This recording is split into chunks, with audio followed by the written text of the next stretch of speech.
Question 23 wants to know something that both passages explicitly mention, which is the very definition of a detail question. Detail questions always ask you to track down something in the passage that is directly stated.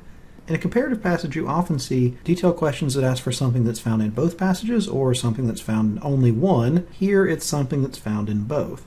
Unfortunately, the question stem here doesn't give us any idea of where the details are going to be found, so we're just going to have to go answer choice by answer choice and do some research.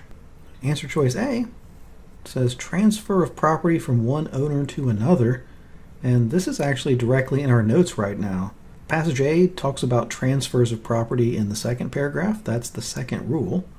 And passage B talks about it in the first paragraph when they define the INA. Its purpose was to manage the transfer of property between Native Americans and non-Native Americans. So we lucked out. Answer choice A is something that we can find in both. Just a courtesy glance to the other answers to see why they're wrong.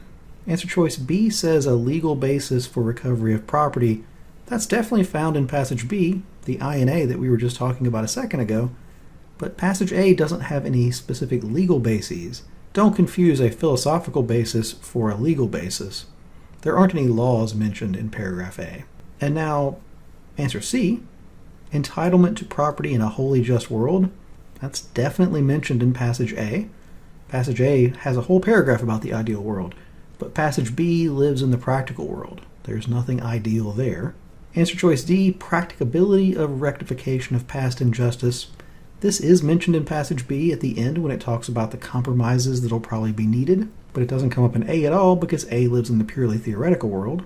And then answer choice E, injustice committed as part of an invasion. There was an invasion in passage B. The Native Americans were invaded by the Europeans, but passage A, which doesn't talk about anything from the real world, doesn't have any invasions either. So you can see why it is answer choice A.